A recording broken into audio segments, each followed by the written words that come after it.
అందరికీ వందనాలండి. యెహెజ్కేలు గ్రంథము 41 అధ్యాయం అండి. మొదటి వచనం చదువుకుందాము. 723 పేజీ కుడివైపు ఉందండి. తరువాత అతడు నన్ను ఆలయమునకు తోడుకొని వచ్చి దాని స్తంభములను కొలిచెను. ఇరుప్రక్కల అవి 6 మూరలాయెను. ఇది గుడారపు వెడల్పు.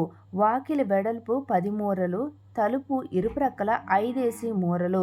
దాని నిడివిని కొలవగా 40 మూరలు. దాని వెడల్పు 20 మూరలు. 3వ వచనమండి.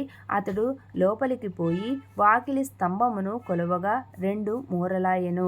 వాకిలి 6 మూరలు, వెడల్పు 7 మూరలు.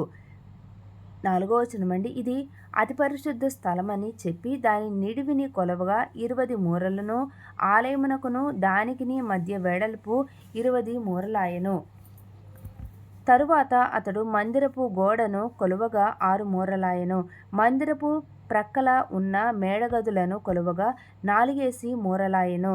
6వ వచనమండి. ఈ మేడగదులు 3 అంతస్తులు కలవు. ఇలాగున 30 గదులుండెను. ఇవి మేడగదుల చోటున మందిరమునకు చుట్టూ కట్టబడిన గోడతో కలిసి ఉండెను. ఇవి మందిరపు గోడను ఆనుకొని ఉన్నట్టుండి ఆనుకొనక ఉండెను. 7వ వచనమండి. ఆ గోడ మేడగదులకు ఎక్కిన కొలది అవి మరీ వెడల్పుగా పెరిగెను.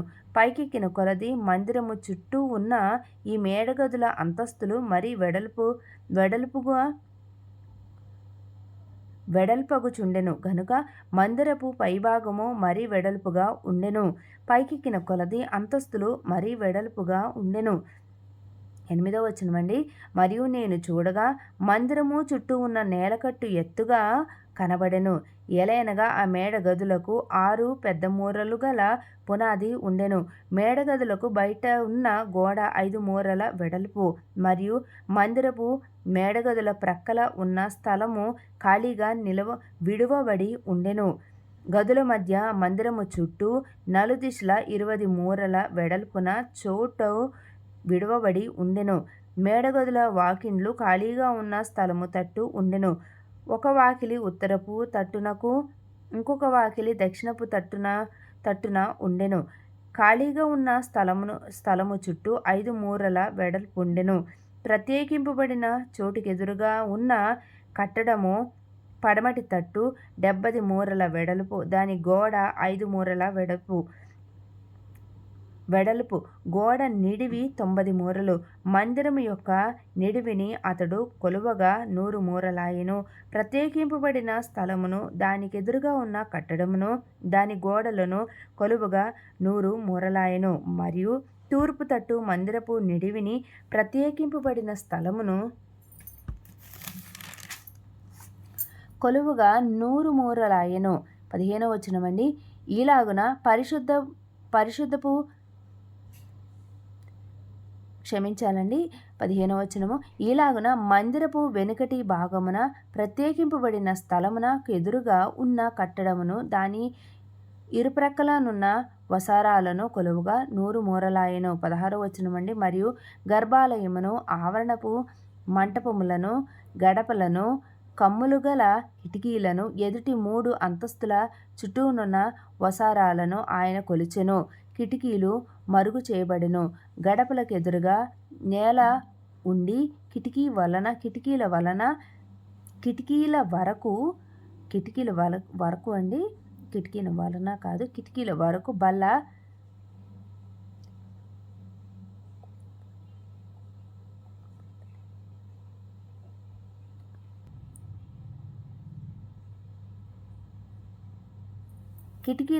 బల్ల కూర్పుండెను. 17వ వచనమండి. వాకిండ్లకు పైగా మందిరమునకు బయటను లోపలను ఉన్న గోడ అంతయు, లోగోడయు, వెలిగోడయు, చుట్టూ గోడయు కొలత ప్రకారము కట్టబడి ఉండెను. 18వ వచనమండి. కేరూబులను, ఖర్జూరపు చెట్లును ఉండెను. దానికి 2 కేరూబుల సందున ఖర్జూరపు చెట్టు ఒకటి ఉండెను. ఒక్కొక్క కేరూబునకు 2 ముఖములుండెను. ఎట్లనగా ఈ తట్టు ఖర్జూరపు చెట్టు వైపున మనిషి ముఖమును, ఆ తట్టు ఖర్జూరపు చెట్టు వైపున సింహముఖమును కనబడెను. ఈ ప్రకారము మందిరమంతటి చుట్టూ ఉండెను. 20వ వచనమండి. నేల మొదలుకొని వాకిలిపై వరకు మందిరపు గోడకు కేరూబులను ఖర్జూరపు చెట్లును ఉండెను. మందిరపు ద్వార బంధములను చచ్చౌకములు పరిశుద్ధ స్థలపు ద్వారబంధములను అట్టివే. 22వ వచనమండి. బలిపీఠము కర్రతో చేయబడెను. దాని ఎత్తు 3 మూరలు, నిడివి 2 మూరలు. దాని పీఠమును మూలలను ప్రక్కలను మ్రానితో చేయబడినవి. ఇది యెహోవా సముఖముందుండు బల్ల అని అతడు నాతో చెప్పెను. 23వ వచనమండి. మందిరమునకును పరిశుద్ధ స్థలమునకును 2 వాకిండ్లుండెను. ఒక్కొక్క వాకిలి 2 మడత రెక్కలు కలది. మరియు గోడల మీద ఉన్నట్లుగా మందిరపు వాకిండ్ల మీదను కేరూబులను ఖర్జూరపు చెట్లును చెక్కబడి ఉండెను. బయటి మందిరమునకును విచిత్రముగా చేసిన ఉబుకువాటు పని కనబడెను.